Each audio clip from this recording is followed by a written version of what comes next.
नमस्कार दोस्तों, ASB News India के डिजिटल पैनल आपके अपने Facebook page, YouTube channel Amrish Baliyan पर आप सबका हार्दिक स्वागत है, अभिनंदन है। देश की राजनीति के लिए कल का दिन बड़ा था।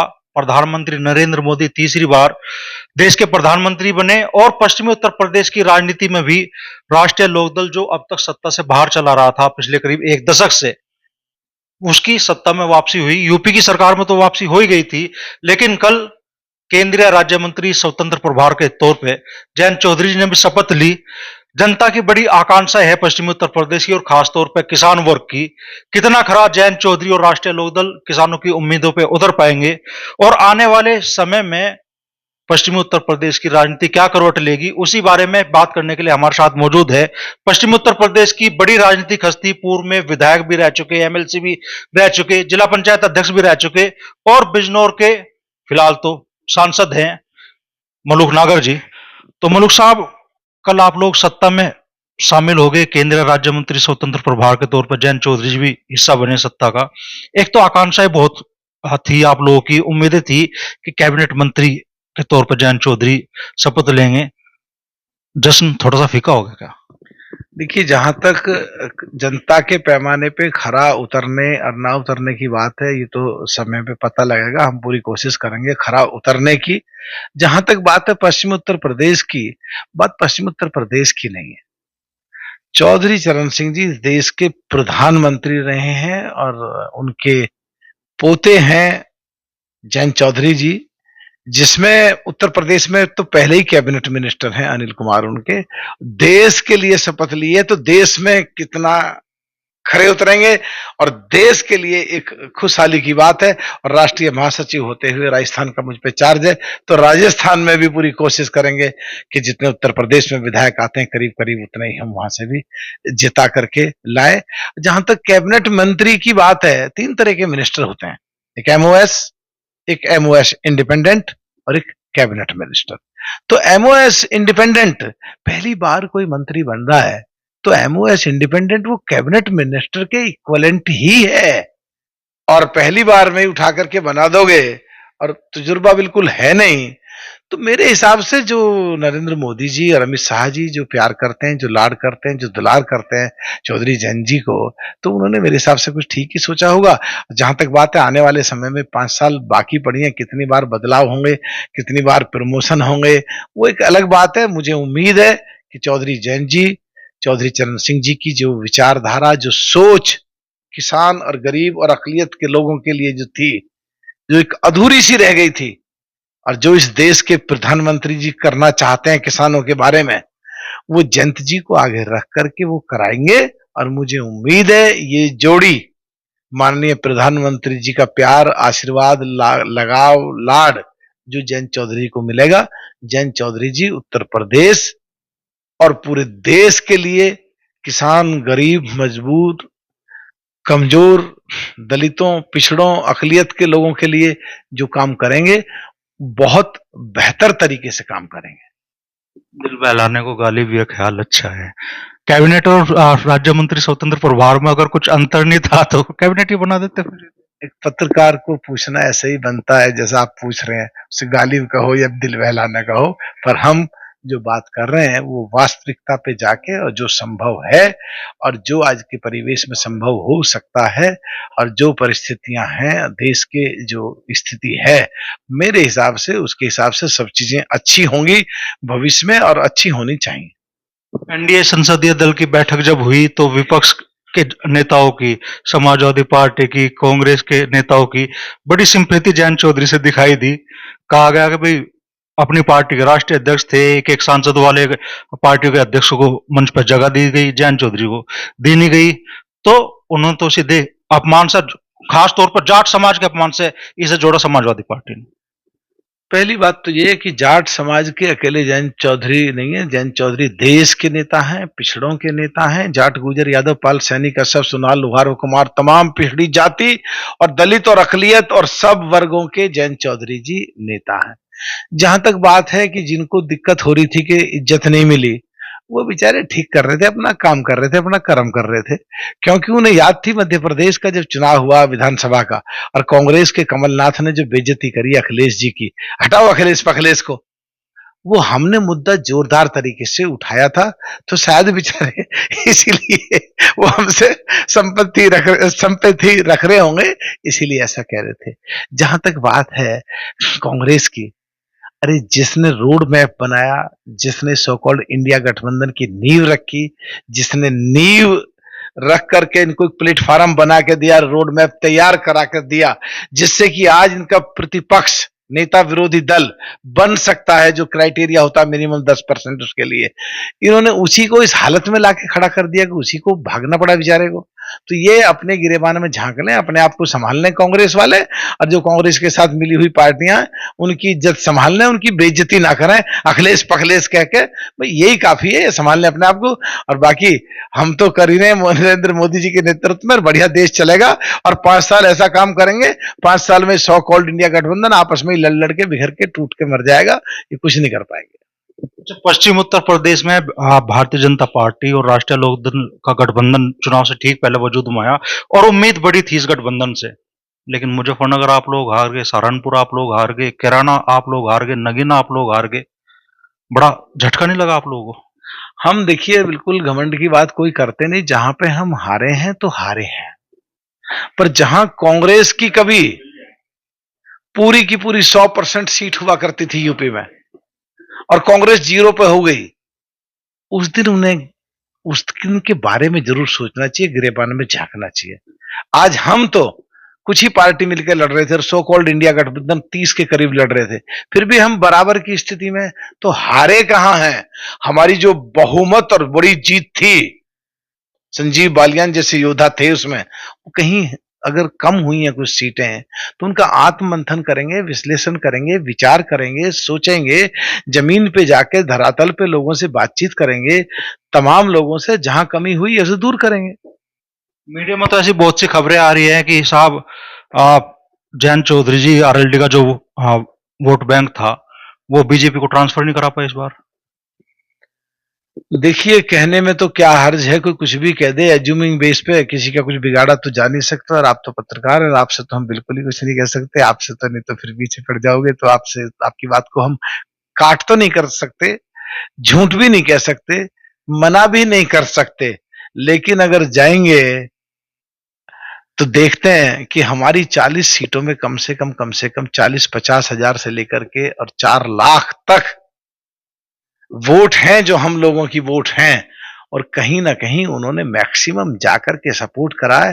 नहीं तो जो पंजाब की हालत है, जो हरियाणा की हालत है, वही इनसे मिले हुए क्षेत्र की जो हालत है, उसमें जो है हमारा रिजल्ट 100 का 100% रहा है। 2 सीट थी, दोनों की दोनों जीते हैं, और हर सीट पर हमने पूरी आत्मीयता के साथ पूरा चीजों को ध्यान में रख के, पूरा धर्म निभा के, पूरी ताकत लगा करके पूरी कोशिश करी है कि मोदी जी किस तरह तीसरी बार इस देश के प्रधानमंत्री बने, ज्यादा से ज्यादा एनडीए की सीटें कैसे जीतें।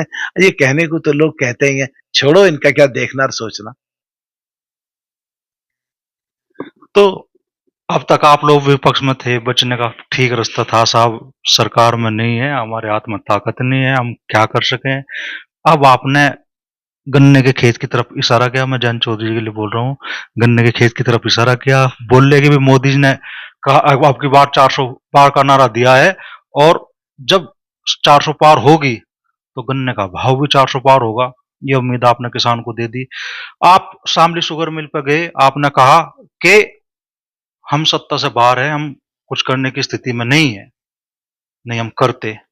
अब तो वे सारी चीजें पीछे चली गई, अब आप सत्ता का हिस्सा भी है, आप सरकार में भी है, तो क्या इस बार किसानों को गन्ने का भाव 400 पार मिलने जा रहा है? और जो बकाया भुगतान शामली शुगर मिल, जो 1 साल का पूरे 1 साल का भुगतान जिसपे एक तरह से खत्म ही मान लिया किसान ने, क्या किसान की उम्मीद दोबारा जगेगी सरकार में आरएलडी आने से? देखिए कोई भी काम 2 तरीके से होता है, और कोई भी जब सरकार चल रही हो तो 2 पक्ष होते हैं, एक सरकार का पक्ष और एक विपक्ष का पक्ष। विपक्ष के पक्ष में आवाज उठानी होती है, और लोगों को इतनी आवाज उठानी होती है ताकि कहीं कुछ चीज सुनाई ना दे रही हो तो सुनाई दी जाए, और वहां अपना धर्म निभाना होता है विपक्ष को। और जो पक्ष के साथ होते हैं, सरकार के साथ होते हैं, वहां भी इंटरनल जो पार्टी की पॉलिसीज बनती हैं, देश के लिए पॉलिसीज बनती हैं, किसानों के लिए और गरीबों के लिए, मजदूरों के लिए, पिछड़ों के लिए, दलितों के लिए जब नीतियां बनती हैं, तो वहां आपस में तालमेल बैठा करके काम करे जाते हैं और कराए जाते हैं। कई बार कुछ मजबूरियां भी होती हैं, जो काम कई बार हो भी नहीं पाते हैं, पर विपक्ष में रहते हुए भी हम लोगों ने अपना पूरा कर्म करा और अपना धर्म निभाया, लाठियां खाई, लड़ाइयां लड़ी, और पूरा देश गवाह है। और अब सरकार के साथ हैं, तो सरकार को पूरा सपोर्ट करेंगे और एक बहुत ही तरीके से, शालीनता के तरीके से, झुक करके, विनम्रता के साथ, देश हित और जनहित में हमें पूरी उम्मीद है कि हमारे नेता जयंत चौधरी जी हमेशा किसानों की बात को बड़े अदब के साथ रखेंगे और पूरी कोशिश करेंगे कि किसानों के हित में फैसले हों, जिससे आने वाले समय में माननीय प्रधानमंत्री और एनडीए और ज्यादा मजबूत हो। चलिए, केंद्र की सरकार में तो अभी हिस्सा बने हैं आप, और कोई ज्यादा समय अभी नहीं हुआ जब यूपी की सत्ता में आप लोगों की हिस्सेदारी हुई, उसके तुरंत बाद चुनाव आचार संहिता लग गई।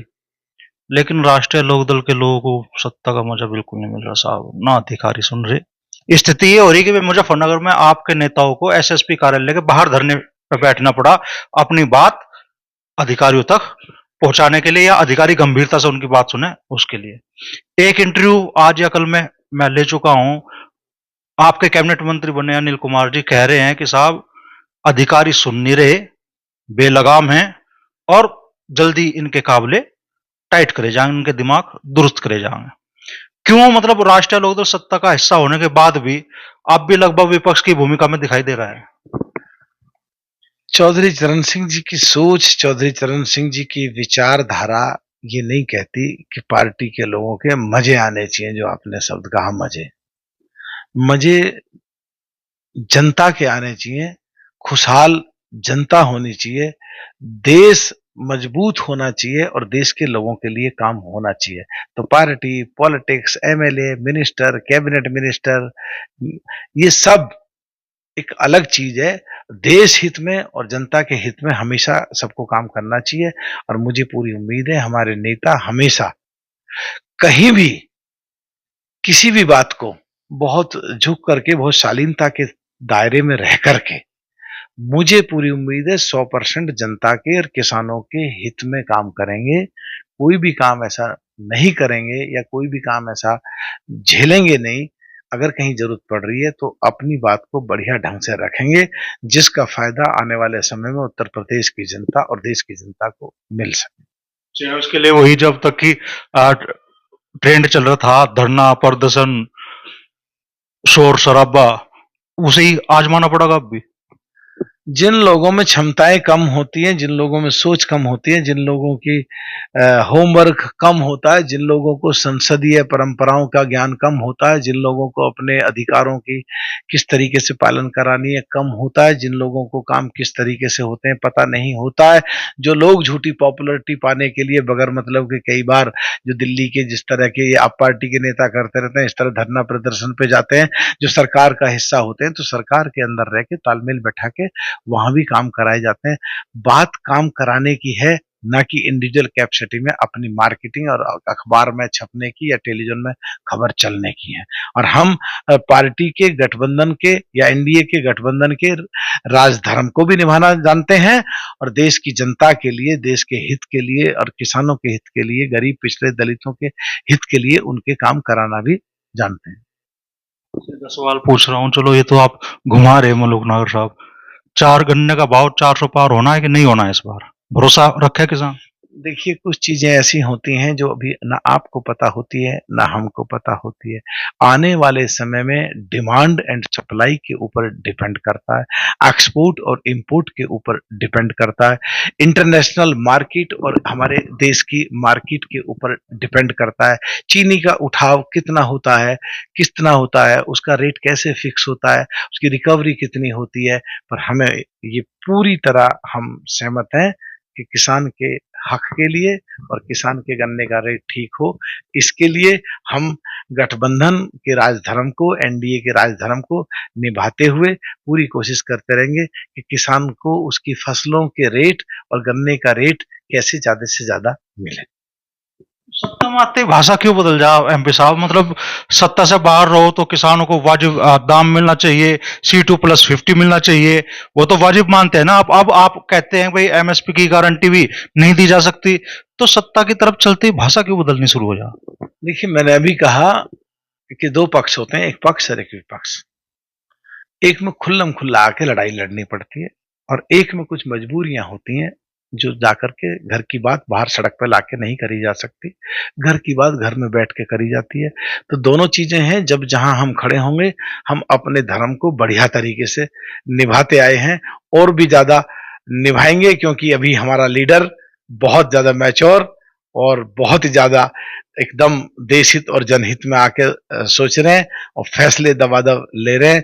मुझे उम्मीद है आने वाले समय में एक दौर फिर याद आएगा, जो दौर चौधरी चरण सिंह जी का था, जो दौर मुलायम सिंह जी का था, जो दौर अजीत सिंह जी का था, जो दौर राजेश पायलट जी का था। वो सारे दौर याद आएंगे और उन्हीं की चीजों को ध्यान में रखते हुए किसानों के लिए, देश के लिए, गरीबों के लिए, मजलूमों के लिए, पिछड़ों के लिए, अकलियत के लिए, सर्व समाज के लिए काम करेंगे। अच्छा, एक सवाल मैं जयंत चौधरी जी के लिए विशेष तौर पर पूछना चाहूंगा। जयंत चौधरी ने जब यहाँ जिन स्थिति में पार्टी की कमान संभाली चौधरी अजीत सिंह जी के निधन के बाद में, पार्टी बिल्कुल फर्श पे थी। पार्टी का कोई सदस्य नहीं था, सॉरी सांसद नहीं था, कोई विधायक नहीं था। और जयंत जी ने जब चीजें शुरू की तो उसके बाद उत्तर प्रदेश विधानसभा चुनाव में ठीक प्रदर्शन पार्टी का रहा। आज ये आप लोगों के लिए गर्व की भी बात हो सकती है कि आज चारों सदनों में, राज्यसभा में भी, लोकसभा में भी, विधानसभा में भी और विधान परिषद में भी आप लोगों की उपस्थिति है। लेकिन क्या जो एक बड़ी तस्वीर चौधरी चरण सिंह जी ने खड़ी की थी देश की राजनीति में, जयंत चौधरी क्या उन पगडंडियों पर चल रहे हैं? और जयंत चौधरी का जो राजनीतिक भविष्य है वो आप कहाँ देखते हैं? सबसे अच्छी बात तो एक एक प्रश्न पूछने के बजाय आपने सारी बातें बता दी। जो आप सारी बातें कह रहे हैं वो सत्य है। आने वाले समय में राष्ट्रीय लोकदल उत्तर प्रदेश से बाहर निकल करके, राजस्थान में ऑलरेडी हमारा एक विधायक है, राजस्थान का मैं जो national general secretary in charge Rajasthan का लगाऊं। राजस्थान में हम काफी एमएलए जिता के लाएंगे और कुछ दिन बाद हरियाणा में चुनाव है, वहां भी हम एमएलए अपने जरूर जिता के कुछ ना कुछ लेके आएंगे। तो आने वाले समय में मुझे ऐसा लगता है कि चौधरी चरण सिंह जी की जो चेहरा, जो बनावट, जो कपड़े पहनने का अंदाज, जो चौधरी जयंत जी में दिखता है, सामाजिक पटल और पूरे देश के पटल पर राजनीतिक से संबंधित उनकी जो ख्याति है वो बहुत बढ़ेगी और राष्ट्रीय लोकदल पूरे देश में माननीय प्रधानमंत्री नरेंद्र मोदी जी के नेतृत्व में एनडीए में शामिल होकर पूरे देश में फैलाव करेगा और पूरे देश में एनडीए के लोगों के साथ कंधे से कंधा मिलाकर के काम करेगा और आने वाले समय में चौधरी चरण सिंह जी की तरह आरएलडी आगे बढ़ती हुई आपको नजर आएगी। जयंत चौधरी ने कल शपथ ली इंग्लिश में। सवाल उठ रहे हैं, जमीन से जुड़ा आदमी वो महसूस कर रहा है शायद कि भाई शपथ हिंदी में ली जाती तो कनेक्शन कुछ ज्यादा मजबूत बनता। जो जिन लोगों की नजरें टीवी स्क्रीन पे थी, थोड़ा सा मतलब मैं देख रहा हूँ कल रात से हमने जब वीडियो पोस्ट किया, कमेंट में लोग कह रहे हैं भाई शपथ हिंदी में लेते तो ज्यादा बेहतर था। आप भी किसान जाति से ही हो और चौधरी जयंत जी की और हम सब एक ही से संबंधित एरिया से भी हैं, तो ऐसा तो आप सोचोगे ही। अभी आपने कहा कि चौधरी चरण सिंह जी की तरह देश में क्या पार्टी फैलेगी, तो बाकी 40% एरिया में अगर वहां हिंदी नहीं आती, अंग्रेजी देखते हैं और चौधरी जयंत जी को देश में पूरे पैर फैलाने हैं और अंग्रेजी में बोल के उन्होंने उनको भी मैसेज दिया कि मैं तुम्हारे प्रदेशों में, साउथ इंडिया में भी काम करूंगा। और जो लोग, कुछ आज के चुनिंदा लोग जो खास करके सो कॉल्ड इंडिया गठबंधन के लोग हैं, जो केवल हम किसानों को ये जानते हैं कि ये तो केवल किसानों की बात उठा के लड़ना मरना ही जानते हैं, तो उनको समझ के आना चाहिए कि चौधरी जयंत जी उस यूनिवर्सिटी के पास आउट हैं जिस यूनिवर्सिटी से बाबा अंबेडकर साहब पास आउट थे। वो कपड़े पहनते हैं बगैर नील टीनोपाल के क्योंकि वो उन लोगों में उनके जैसे दिखना चाहते हैं। वो साधारण रहते हैं क्योंकि वो साधारण घर से गए हैं। वो साधारण दिखते हैं क्योंकि वो साधारण हैं। और अगर कुछ चुनिंदा लोग अंग्रेजी बोलने वाले ये सोचते हैं कि हम ही अंग्रेजी बोल सकते हैं और इनको तो कुछ, ये तो बिल्कुल एकदम अलग श्रेणी के पिछड़े लोग हैं, तो उनको दिमाग में से एक पर्दा, एक शाही, एक गर्द, एक धुआं, एक कोहरा छट गया कि चौधरी जैन सिंह, जहां बाबा अंबेडकर साहब पास आउट है वहां के पास आउट है, और चौधरी जैन जी हिंदी और किसानी भाषा के साथ साथ बढ़िया अंग्रेजी बोलना भी जानते हैं। कल ये मैसेज गया है और बहुत सारे पूरे देश से लग रहा है, वाह क्या बात है भाई, किसानों में अंग्रेजी बोलने वाले लोग, अब किसानों में जहां से बाबा अंबेडकर साहब पढ़े वहां के पढ़ने वाले लोग अब अंग्रेजी भी बोलते हैं, अंग्रेजी भी जानते हैं, और किसानों के हक और हुकाकों की बात को उठाना भी जानते हैं। पर अगर संसद में गैर इरादे तरीके से देश को नुकसान या देश के प्रधानमंत्री को नुकसान पहुंचाने के लिए संसद में कुछ लोग घुसते हैं, तो आरएलडी के लोग सोचना भी जानते हैं, बोलना भी जानते हैं, अंग्रेजी बोलना भी जानते हैं, हिंदी का भी जानते हैं, और जरूरत पड़ने पे लात घूसे भी चलाना जानते हैं उन गंदी सोच के लोगों को जो पार्लियामेंट में हमला करने की सोचते हैं। चलिए अब बात कर लेते हैं मलूक नागर जी की। पिछले संसद सत्र में जहां तक मेरी जानकारी है सबसे ज्यादा सवाल पूछने वाले सांसदों में आप शायद शीर्ष पर थे, और लोगों की बड़ी उम्मीद थी लोकसभा चुनाव के दौरान कि मलूक नागर पश्चिमी उत्तर प्रदेश की किसी न किसी लोकसभा सीट से चुनाव मैदान में जरूर उतरेंगे। मलूक नागर साहब का भी ख्वाब था, यह ख्वाब था तो ख्वाब अधूरा क्यों रहा? ख्वाब तो देखो हर किसी का होता है, अच्छे पद पर पहुंचने का और रहने का। कई बार किस्मत की बात होती है, कई बार माहौल की बात होती है। तो मुझे तो ऐसा लगता है कर्म करना था हमें, और एक दो सिचुएशन है आज, फ्रस्ट्रेशन में कुछ का कुछ बोलते रहो और चुपचाप बैठ जाओ, काम ना करो, ना देश के लिए काम करो, ना किसानों के लिए काम करो, ना कमजोरों के लिए काम करो, ना मजलूमों के लिए काम करो, ना देश हित में काम करो, चुप बैठ जाओ और उल्टा सीधा और बोलते रहो दूसरों को। एक तरीका। दूसरा तरीका यह है कि जो किस्मत में था वो नहीं हुआ तो आगे किस्मत में शायद अच्छा होगा, तो उसी दिन से एक नई शुरुआत, एक नई सोच, एक नई जोश, एक नई उमंग के साथ निकलो और काम करो, देश के लिए काम करो, जनता के लिए काम करो, गरीबों के लिए काम करो, पिछड़ों के लिए काम करो, किसानों के लिए काम करो, चौधरी जैन जी के लिए काम करो, आरएलडी के लिए काम करो, चौधरी चरण सिंह जी की सोच और विचारधारा के लिए काम करो, माननीय प्रधानमंत्री नरेंद्र मोदी जी की सोच के लिए, नरेंद्र मोदी जी के लिए, एनडी के लिए, देश के लिए। तो आने वाले समय में शायद कुछ अच्छा होगा, नहीं भी होगा तो कर्म करना चाहिए, कर्म कर रहे हैं, बाकी आगे जो भी किस्मत में होगा देखा जाएगा। तो आगे कुछ अच्छा होने वाला है, क्योंकि संकेत मिल रहा है, क्योंकि बीच चुनाव जब टिकटों का वितरण भी हो लिया, ऐसे टाइम पे मलूक नागर जी की एंट्री हुई राष्ट्रीय लोकदल में, तो कुछ अच्छा होने वाला है क्या? राजनीति हमेशा संभावनाओं का खेल है, आशाओं का खेल है। पूरी जिंदगी राजनीति से अलग हटके भी किसी शरीर जिससे हम बोल रहे हैं, जिससे हम सोच रहे हैं, जिससे आपने माइक पकड़ रखा, अगर इस शरीर और दिमाग और सोच और बोल में अगर नकारात्मक घुस जाएगी तो बीमार हो जाओगे, अस्पताल पहुंच जाओगे। अगर पॉजिटिव रहोगे, अच्छा सोचोगे, अच्छी संभावनाएं रखोगे, अच्छी उम्मीद रखोगे, तो मेरे हिसाब से हम खुद तो ठीक ठाक रह ही सकते हैं। हो सकता है परमात्मा प्रकृति कुछ आगे आने वाले समय में अच्छा कर दे। तो उन अच्छी संभावनाओं में मैं आपसे हालांकि बढ़ोत में पूछ चुका था ये सवाल, लेकिन दोबारा पूछ रहा हूँ, उन अच्छी संभावनाओं में ये भी है कि मलूक नागर जल्दी संसद के ऊपरी सदन में यानी राज्यसभा जाने वाले हैं क्या? देखिए, मलूक नागर को आप देश में की पार्लियामेंट में देखते हो, मैं हमेशा पार्टी पॉलिटिक्स, ये पद, ये एमएलए, ये एमपी, ये मिनिस्टर, इससे ऊपर उठ के हमेशा देश के सारे नेशनल टेलीविजन पे, आपके टेलीविजन पे भी कई बार मैं बोल चुका हूं, मैं हमेशा देश के लिए और देश के लोगों के लिए सोचता हूं। ये तो सब आनी जानी चीज है, कौन एमएलए बना, कौन एमपी बना, कौन कब बनेगा, कौन कब नहीं बनेगा, पर अच्छा सोचना चाहिए देश के लिए भी, देश के लोगों के लिए, अपने लिए भी। मेरे हिसाब से वो सारा पॉजिटिविटी का खेल है और वही अच्छा हम सब के लिए। सीधा जवाब दे दो नागर साहब, लोगों की नजर रहेगी इस पे। मलूक नागर जी, चर्चा चल रही चूंकि मलूक नागर जी की भाई आप बताया जाता है जब गठबंधन फाइनल हुआ तो एक राज्यसभा सीट आरएलडी के लिए फाइनल हुई। राज्यसभा का तो मुझे पता नहीं, पर उत्तर प्रदेश में भी अभी एमएलए के चुनाव भी होने हैं 3-4 महीने बाद हरियाणा में भी एमएलए के चुनाव भी होने, मिनिस्टर भी बनेंगे, दिल्ली में भी सीट खाली हुई है, गुजर सीट एमएलए की, यहाँ भी चुनाव होने। तो पार्टियों के ऊपर बात है कि एनडीए किसको चुनाव कहाँ लड़ाना चाहता है। जहां तक मेरी बात है, मेरी कोई सोच नहीं इस बारे में कि मुझे क्या बनना है। मैंने कोई तय नहीं करा, मैंने कोई एनडीए में तय नहीं करा, मैंने कोई बीजेपी में तय नहीं करा, मैंने चौधरी जैन जी से कोई तय नहीं करा, मेरी कोई मांग नहीं है, मेरी कोई डिमांड नहीं है। मैं तो केवल एक साधारण कार्यकर्ता हूं। एनडीए के तहत आरएलडी पार्टी है, आरएलडी का एक कार्यकर्ता हूं और रैली है, सारे पदों पर रैली। 39 साल हो गए हमारे घर में, ब्लॉक प्रमुख, MLA, MLC, chairman district board, minister UP में, एमपी, सब पदों पे तो रैली है। थोड़े दिन बगैर पद के भी काम करना चाहिए, औरों को भी नंबर आने देना चाहिए। संन्यास के मोड में तो आप दिख नहीं रहे कि भाई राजनीति से आप संन्यास ले लोगे।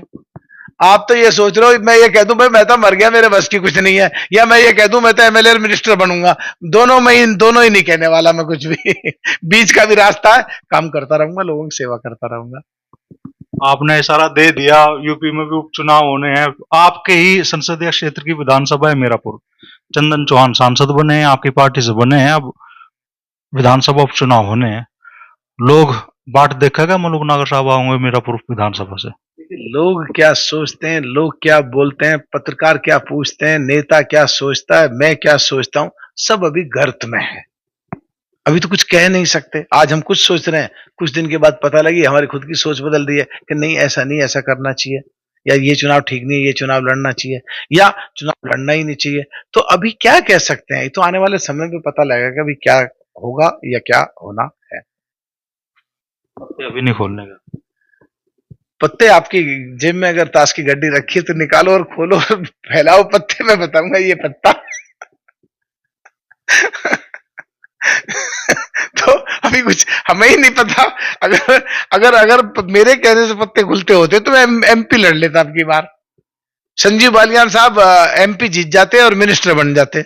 आज दोनों के दोनों हम एक जैसे हो रखे हैं तो हमारे पत्ते खोलने ना खोलने से क्या फर्क पड़ता है और क्या पता लगता है। संभावना तो आपकी सभी से थी, बीजेपी से भी थी संभावना, आपकी सपा से भी थी संभावना, आपकी बसपा से भी थी, और कहा तो ये भी जा रहा था कि आप आरएलडी के सिंबल पर भी चुनाव मैदान में उतर से सकते हैं। सारी संभावना, इतनी सारी संभावनाएं, और एक भी सही साबित नहीं हुई। वजह क्या रही? कहना क्या चाहते हो कहना क्या चाहते हो पूछना क्या चाहते हो कि भाई मलूक नागर के संबंध है ना। मलूक नागर राजनीति में एक ऐसी चीज है, जैसे भाई आप पानी हो, पानी को आप कोई भी रंग दे लो, मलूक नागर वहीं डल जाते हैं।